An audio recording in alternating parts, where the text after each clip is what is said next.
Aspirants. तो अभी तक हमने जैसे मॉडर्न हिस्ट्री की हम बात कर रहे थे, तो ऑलमोस्ट हमने रिवॉल्यूशन, इंडियन नेशनल कांग्रेस, है ना, ये सब देख लिया। लेकिन एक जो अगर हम पूरे अगर 1 वीक का रिवीजन करें, क्योंकि सडनली अगर कोई ये क्लास फर्स्टली देखते हैं तो उसको एक माइंड मैप होना चाहिए।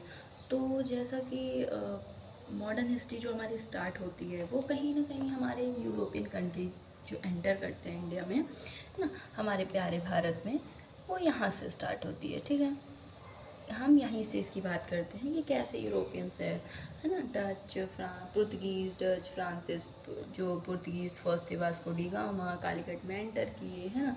पर्पस सिर्फ ट्रेड था, बट वो क्योंकि यूरोपियन कंपनीज एंटर करी, पर्पस सिर्फ ट्रेड था तो उन्होंने ट्रेड किया, और ट्रेडिंग में उन्होंने ऑलमोस्ट 60 to 70% टाइम्स जो है वो प्रॉफिट उनको मिला, है ना, प्रॉफिट मिला।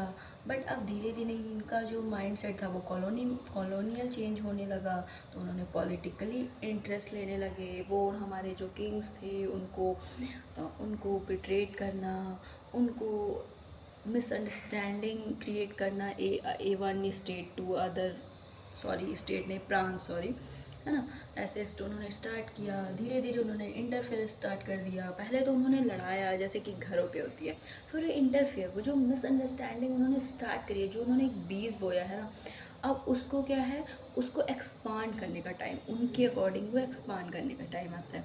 तो वहाँ से क्या होता है, वो इंटरफेयर करने लगते हैं कि नहीं, हम आपका सपोर्ट करेंगे, आप उसके अगेंस्ट में ऐसा करिए वैसा करिए। ठीक है, हम उनके चक्कर में पड़ जाते हैं। वो मोस्टली किंग्स जो है एक दूसरे का, आपने 1857 में देखा होगा कि होलकर वगैरह, ना, कुछ लोगों ने जो है वो ब्रिटिशर्स का सपोर्ट किया। ठीक है, अब धीरे धीरे, अब क्योंकि जब ये लड़ाइयाँ स्टार्ट हुई, इसका इफ़ेक्ट हमें देखने को मिला। इसका इफ़ेक्ट हमें कैसे देखने को मिला, हमने देखा कल्चरल इफ़ेक्ट पड़ा। सबसे ज़्यादा तो कल्चरल इफ़ेक्ट पड़ा, क्योंकि अगर आप किसी का जो बेस है, आप किसी की जो पहचान है, मतलब कल्चर हमारी एक आइडेंटिफिकेशन होती है, हमारी पहचान होती है। अभी आप बोलेंगे ना ट्राइब्स हैं, तो आप अपने बारे में कुछ नहीं बताएंगे, लेकिन हमारा जो माइंड सेट है, हम ट्राइब्स के बारे में सोच पाएंगे कि उनका कल्चर कितना डिफरेंट है, वो कितना पूजा, है ना, ये सब चीज़ें कितने प्योर होते हैं। आप बोलेंगे आप हिंदू हैं, तो हमें सनातन माइंड में आएगा कि आप कैसे भगवान की पूजा करते हैं, मूर्ति पूजा पे ट्रस्ट करते हैं, और उसका आपको अभी तो अमेरिका वगैरह में ये ओम इंचैंट करने पे एक एनर्जी क्रिएट होती है ना। ये सब चीज़ें भी प्रूफ हो रही है, साइंस हमारा प्रूफ कर रहा है। आप सिख बोलेंगे तो उसके लिए एक अलग हमारा जो है इंटेंशन, नज़रिया, विज़न बनेगा। ठीक है, आप मुस्लिम अगर फॉलो करते हैं तो उसके लिए एक अलग नज़रिया होगा कि आप कहाँ से आए थे, है ना, हज वगैरह ये सब। तो ये सारी चीज़ें आपके कल्चर को, तो ये आपको आइडेंटिफिकेशन होती है आपकी जो है कल्चर, उसका इफेक्ट, उस पर इफ़ेक्ट दिखने लगा, सोशली दिखने लगा। सोशली ऐसा दिखने लगा कि समाज में बहुत सारे चेंजेस आने लगे। अब जो उनका एक डेली प्रैक्टिस था उसमें थोड़ा बहुत इफ़ेक्ट आने लगा, है ना। फिर उसके बाद उन्होंने क्या किया, पॉलिटिकल बहुत ज़्यादा इफ़ेक्ट डाला। अब किंग्स थे, वो पहले सिर्फ अपने प्रजा जनता के बारे में सोचते थे, लेकिन अब सडनली क्योंकि ब्रिटिशर्स एंटर कर चुके थे, वो लोग प्रॉब्लम क्रिएट करने लगे थे, तो हमारा पर्पस कहीं ना कहीं उस पर फोकस हो गया था। फाइनेंशियली, अब आपने देखा कि डलहौजी की जो रेलवे वो लेके आया था इंडिया में, उसका मेन पर्पस क्या था। अभी तक वो सिर्फ हमारे पोर्ट्स के आसपास जितने भी एरिया थे वहाँ से वो रॉ मटेरियल वगैरह ले रहा था, लेकिन उसने माइंड क्या लगाया कि अरे इंडियन ना जो बैकबोन है, जो पेजेंट्स हैं, जो कृषक किसान है, फार्मर्स है, उनके पास तो ज़्यादा अच्छी चीज़ें हैं। अगर हम वहाँ से रॉ मटेरियल उठाते हैं तो हमें तो प्रोडक्शन और भी ज़्यादा होगा। तो रेलवे का कहीं ना कहीं पर्पज़ हुआ कि रॉ मटेरियल और अंदर से लेना है ना। फिर इन्हीं सब का इफ़ेक्ट, क्योंकि ये मोस्टली निगेटिव इफ़ेक्ट था। अब क्योंकि निगेटिव इफ़ेक्ट क्यों नहीं होगा, वो आपको कॉलोनी बना रहे हैं ना, वो आपको ऐसा, जब आपको कॉलोनी बना रहे हैं, वो आप पे राज करना चाहते हैं, तो अगर आप पे कोई राज करना चाहेगा तो क्या वो आपके लिए अच्छी चीज़ें करेगा? नहीं, वो अपने हित देखेगा, उसका किस चीज़ में इंटरेस्ट है, उसको कैसे प्रॉफिट है, वो ये चीज़ देखेगा। अब उन्होंने हमें कॉलोनी बनाई है तो वो तो मोस्टली प्रॉफिट ही देखेंगे। यहीं से जो इंटरफेयर हुआ ना, वहीं से हमारी पॉलिटिकल अवेकनिंग स्टार्ट हो गई। रिवॉल्ट्स, प्रेस पे इफेक्ट, मैगजीन्स पे इफेक्ट, डिजीजेस से रिलेटेड अगेंस्ट में बातें होने लगी, है ना। पॉलिटिकल अवेकनिंग हुई, रिवॉल्ट्स हुए। अब क्योंकि फर्स्टली वन बाई वन हुआ, जब इंडिविजुअली कोई इफेक्ट किसी चीज़ की पड़ती है तो हम इग्नोर करते हैं, इट्स ओके। बट जब हम बात हमारी फैमिली पे आती है, आई मीन उस टाइम पे क्या, नेशनलिज़म, जब हमारे नेशनलिज़म पे आई बात, तभी हमें ये बहुत ज़्यादा इफ़ेक्ट करी कि हमारे तक ठीक था, लेकिन हमारे नेशनलिज़म, अब नेशनलिज़म के लिए कैसे कि एक प्रॉपर टेरिटरी डिसाइडेड होती है, उसमें जो लोग होते हैं वो बोलते हैं कि हम इस टेरिटरी के लोग हैं, है ना। वो खुद इंडिविजुअल से पहले अपने कंट्री पे ध्यान देते, तो यहाँ से नेशनलिज्म, तो ये सारी चीज़ें स्टार्ट हुई। तो हमने अभी तक बात की कि कैसे ईस्ट इंडिया कंपनी, बंगाल के नवाब, गवर्नर जनरल, वायसराय, 1857 का रिवॉल्यूशन, और जो अदर हुआ, फिर जो ब्रिटिशर्स का इफ़ेक्ट जो हमारे एजुकेशन पे हुआ, हमारे प्लेस पे हुआ, हमारे सोशल एंड रिलीजियस जो भी सुधार किए गए, इम्प्लीमेंट की गई चीज़ें उस पर हुआ, है ना। कांग्रेस के पहले कौन कौन सी पॉलिटिकल जो छोटी छोटी पार्टीज़ होती थी, कि कभी वो लंदन में, कभी हमें रिप्रेजेंट कर रही हैं इंडियंस प्रॉब्लम्स, कभी इंडिया में ही कितनी सारी सभाएं होती थी। बट अब क्या था कि हमारी इंडियन नेशनल कांग्रेस बन चुकी थी, जो अपना इफेक्ट दे रही थी, ठीक है। अब यहाँ से फिर हम एक्चुअल में जो इंडियन फ्रीडम से रिलेटेड जो स्टेप्स हैं, हम उसकी बात करते हैं, ठीक। तो हम यहाँ से स्टार्ट करते हैं। जो इंडियन नेशनल कांग्रेस, जैसे कि हमने कल क्लास में बात की थी, है ना, चैलेंज डेट नंबर 27 जो था, उसमें हमने जो बात की थी, तो इंडियन कांग्रेस के बारे में, उसके पहले जो भी important political parties, I think मुझे उसको बता देना चाहिए ताकि ये आपको हेल्प करे फॉर प्री, है ना, क्योंकि हम प्री का रिवीजन कर रहे हैं। 1836 बंग भाषा प्रकाशिका सभा, ये सबसे पहले मतलब राजा राम मोहन राय थे समाज सुधार, जो हमारे मॉडर्न हिस्ट्री में जो सबसे ज़्यादा समाज सुधारक हैं, पॉलिटिकल रिवॉल्यूशनर हैं, वो हमारे राजा राम मोहन राय माने जाते हैं, है ना। उन्होंने काफ़ी इम्पोर्टेंट वर्क्स किया है, ये भी सबको ही पता है, बात भी किया हमने, है ना। तो फिर यहाँ से जो इनकी ही इनके सहयोगियों के सपोर्ट से 1836 में बंग भाषा प्रकाशिका सभा की स्थापना हुई। 1838 में Zamindari association and landholders society Calcutta में हुआ, द्वारकानाथ टैगोर बाई द्वारकानाथ टैगोर। 1870 पूना सार्वजनिक सभा, एम.जी. रानाडे एवं GV. Joshi. 1876 Indian association by Surendra Nath Banerjee द्वारा इस्टेब्लिश की गई, ठीक है। और हम इसमें और भी कुछ इंपॉर्टेंट है वो भी नोट कर, ये सब कुछ आप ना नोट करते रहिएगा पॉज करके। फिर हमारा ये बॉम्बे प्रेसिडेंसी एसोसिएशन 1885 में, जिसको इस्टेब्लिश किया था फिरोज शाह मेहता, के.टी. तेलंग एंड बदरुद्दीन तैयबजी, ठीक है। अब इसके बाद हम बात करते हैं कैसे हमारा एक पॉलिटिकल पार्टी हुआ जिसने पोलाइटली बिहेव किया, है ना, ब्रिटिशर्स की द्वारा की, ब्रिटिशर्स जो भी कर रहे थे हम उनके सपोर्ट में थे कि हाँ आप बहुत अच्छा कर रहे हो हमारे लिए। बट एक लॉन्ग टर्म के बाद कुछ लोगों ने देखा कि इसका इफ़ेक्ट तो हमें, मतलब इसका रिटर्न कुछ नहीं मिल रहा है, सिर्फ हम एक बेचारा बने हुए हैं, बेगर्स टाइप बस मांग रहे हैं, है ना। जबकि कंट्री हमारा, नेशन हमारा है, लेकिन हम भी फिर भी बेगर्स जैसे फील कर रहे थे। तो उसी पे फिर हमारे जो गरम दल के लोगों ने हैं, लाल बाल पाल, लाला लाजपत राय, बाल गंगाधर तिलक, है ना, लाल बाल पाल, है ना, लाजपत राय, बाल गंगाधर तिलक एंड बिपिन, ये सारी चीज़ें हुई। इनकी भी हमने देखी कि कैसे शिवाजी पूजा, गणेश पूजा की स्टार्टिंग की, कैसे साइमन कमीशन के अगेंस्ट में जब बात की गई तो लाला लाजपत राय को लाठी चार्ज करके मार दिया गया, है ना। ये सारी चीज़ें हुई।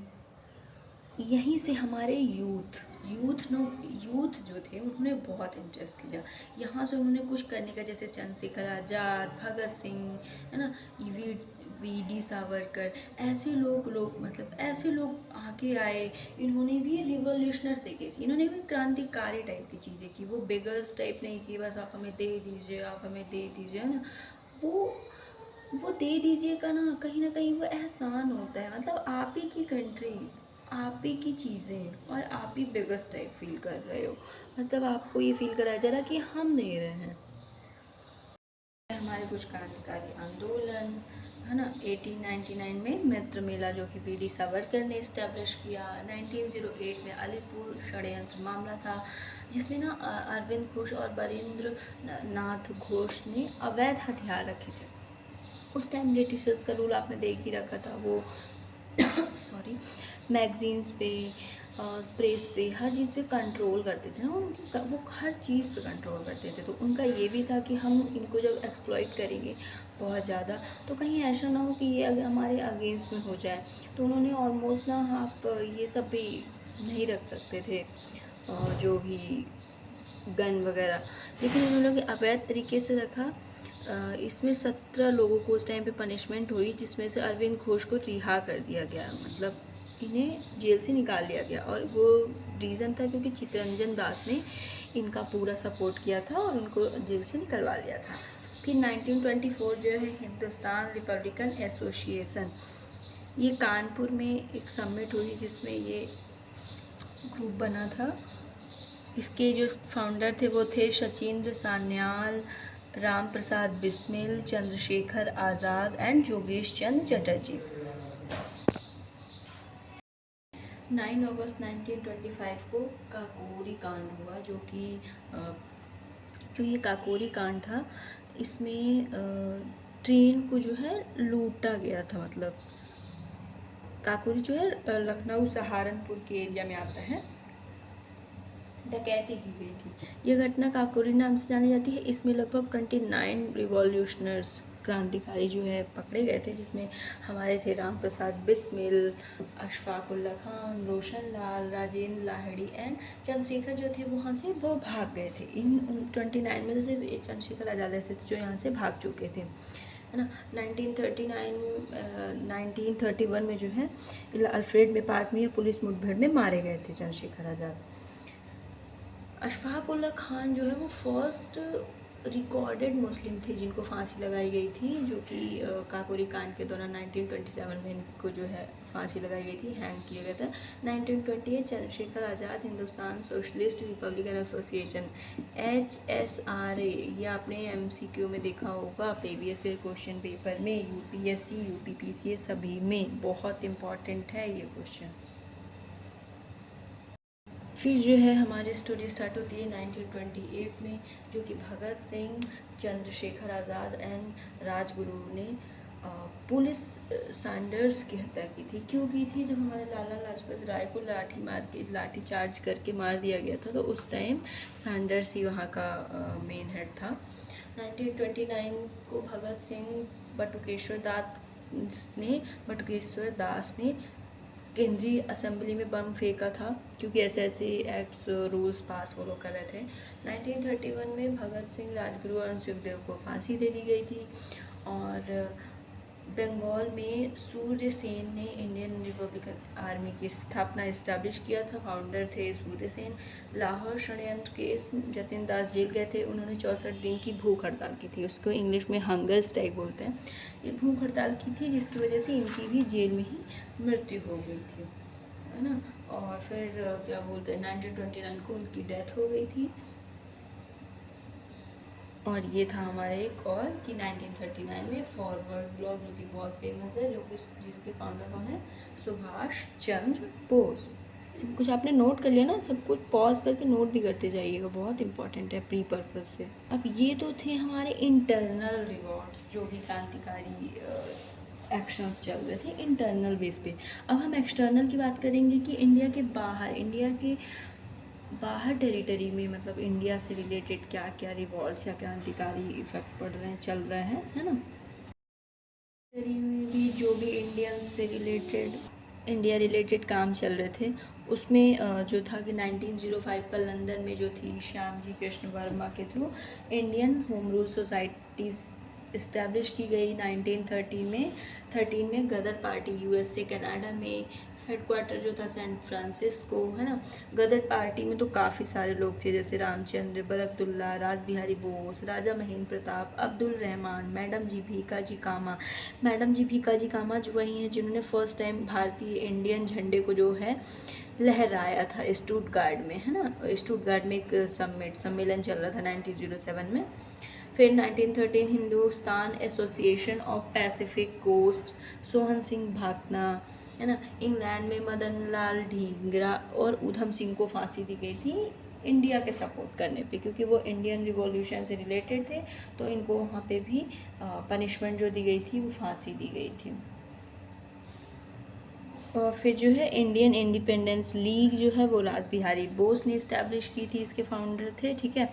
अब मैं आपको ना कुछ क्वेश्चंस दिखा देती हूँ। ये देखिए 2015 में आया है ये क्वेश्चन। ये देखिए ये 2023 का क्वेश्चन पेपर है ना। ये देखिए यूपीपीसीएस प्रारंभिक प्रीलिम्स पेपर।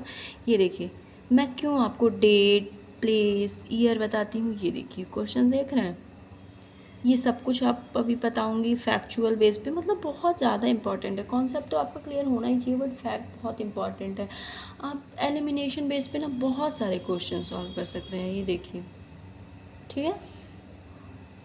अब जो हमारा स्टार्ट होगा वो एक्चुअल में 1905, जो कि बंगाल डिवीज़न, बंगाल पार्टीशन के बारे में जहाँ से स्टार्ट हुई थी, है ना। यहाँ से मेन रिवॉल्यूशन काफ़ी ज़ोरों शोरों से चीज़ें स्टार्ट हो चुकी थी। तो हम यहाँ से अभी स्टार्ट करते हैं। तो यहीं से जो है 1899 में जो है वो lord Curzon as a viceroy आ चुके थे, ठीक है। अब ये उस टाइम हमारे नेशनलिज़म जो है ना पूरे इंडिया में जो बहुत ज़ोरों शोरों से चल रहा था, उसका सबसे ज़्यादा इफ़ेक्ट ना आप बंगाल में देखेंगे। बंगाल सबसे उस टाइम बंगाल का जो पार्ट था वो बिहार, बंगाल, उड़ीसा और छत्तीसगढ़ का भी कुछ पार्ट, है ना। तो ये था वेस्ट बंगाल, ये था ईस्ट बंगाल। लॉर्ड कर्जन ने क्या देखा कि नेशनलिज्म का सबसे ज़्यादा जो मेन पॉइंट है वो ये है, तो उसने 1903 में ये प्रस्ताव रखा कि हम बंगाल को इंडिया से डिवाइड कर देते हैं। इससे क्या इफ़ेक्ट पड़ेगा, ये इंडिया डिवाइड एंड रूल का जो मेन टारगेट था वो यहीं से स्टार्ट हो चुका था, है ना।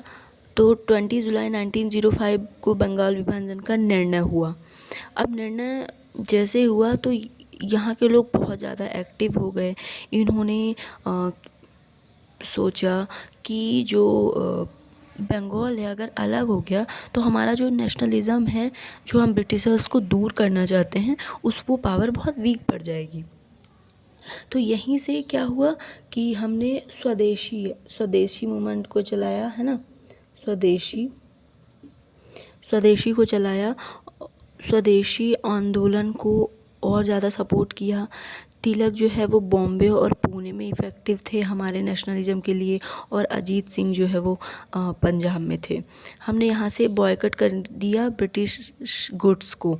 अब अगर हम बॉयकट करेंगे, और क्योंकि हमारे उस टाइम पे बहुत ज़्यादा कंपनीज़ वगैरह वर्किंग नहीं थी, तो यहीं से यहाँ का पे एक प्रॉफिट था कि जो हमारे ज़मींदार थे वो भी इस टाइम जो है नेशनल कांग्रेस में का सपोर्ट करने लगे थे। तो इन लोगों ने जो है वो पिटीशन के थ्रू, स्पीच के थ्रू, मीटिंग्स के थ्रू जो है काम करना स्टार्ट कर दिया। जिनके पास पैसे थे उन्होंने कंपनीज इस्टेब्लिश करी, ताकि हम अगर बहिष्कार करते हैं ब्रिटिश गुड्स का तो हमारे पास भी स्वयं का सामान हो। स्वदेशी आंदोलन इसी बेस पे चला था यहाँ से। और अजीत सिंह जो है वो पंजाब से काम कर रहे थे। ये बात हुई, और फिर 16 अक्टूबर 1905 से ये बंगाल डिवीज़न जो है इफ़ेक्टिव हो गया। अब इससे रिलेटेड कहाँ कहाँ पे क्या क्या किया गया, जो हमारे लोकमान्य तिलक हैं उन्होंने, है ना, हर जगह से हिंदूज़, यहाँ से इन्होंने हिंदू और मुस्लिम को डिवाइड करना चाहा था। बट जो हमारे कांग्रेस, इंडियन कांग्रेस, नेशनल कांग्रेस थी, या फिर जो भी हमारे लीडर्स थे, उनका था कि यहाँ से ही हम दोनों को अब एक होना चाहिए, हमें यूनिटी पे फोकस करना चाहिए। तो अब इसी से रिलेटेड जितने भी फैक्ट्स हैं मैं वो आपको नोट करा देती हूँ, ठीक है। कुछ ये नोट कर लेंगे, है ना। Tilak Bombay and Poona, Ajit Singh Punjab, boycott British goods. अब जितने भी रिलेटेड वो फैक्ट्स हैं मैं वो लिख देती हूँ, नोट कर लेंगे। अच्छा, इन सब के बीच जो कर्जन था उस वो क्या सफाई दे रहा था कि अंग्रेज़ी हुकूमत क्या है, जो है वो चाहती है कि बंगाल का डिवीज़न कर सके ताकि जो सेंट्रलाइजेशन है उसको समाप्त करें और पूरे बंगाल पूरे देश में कांग्रेस पार्टी का संचालन हो सके आसानी से। बट उनका क्या था, क्योंकि आसानी से इनका संचालन हो पा रहा है मीटिंग्स, तो इसका इनका नेशनलिज्म और बढ़ते जा रहा है, इस चीज़ को और वीक करना था, है ना। तो यहाँ से जो है संजीवनी के संपादक कृष्ण कुमार मित्र ने सुझाव दिया बहिष्कार करना और शोक मनाना। ये संपादक थे संजीवनी के, इसके थ्रू। लोकमान्य तिलक ने बॉम्बे एंड पुणे में इफेक्ट डाला। अजीत सिंह ने और लाला लाजपत राय ने पंजाब और यूपी में, सैयद रजा ने दिल्ली में एंड चिदम्बरम पिल्लई ने मद्रास में। वंदे मातरम शीर्षक गीत जो है इस टाइम का सबसे ज़्यादा फेमस गीत बन चुका था। 1907 में अविनाश टैगोर ने इंडियन सोसाइटी ऑफ ओरिएंटल जो है इस्टेब्लिश किया था। फाइनली 1911 में जो है ब्रिटिश सम्राट जॉर्ज फिफ्थ जो है भारत आए और महारानी मेरी भारत आए और प्रस्ताव रखा और फाइनली 12 दिसंबर को 1911 को विभाजन रद्द कर दिया गया, है ना। लेकिन यहाँ से जो है उड़ीसा और बिहार को भी अलग कर दिया गया था, उनको भी 1912 में एक अलग जो प्रांत है बना दिया गया था, है ना। तो बंगाल विभाजन और स्वदेशी मूवमेंट से रिलेटेड ये इम्पॉर्टेंट था, ये आप नोट कर लेंगे। For today, thank you so much.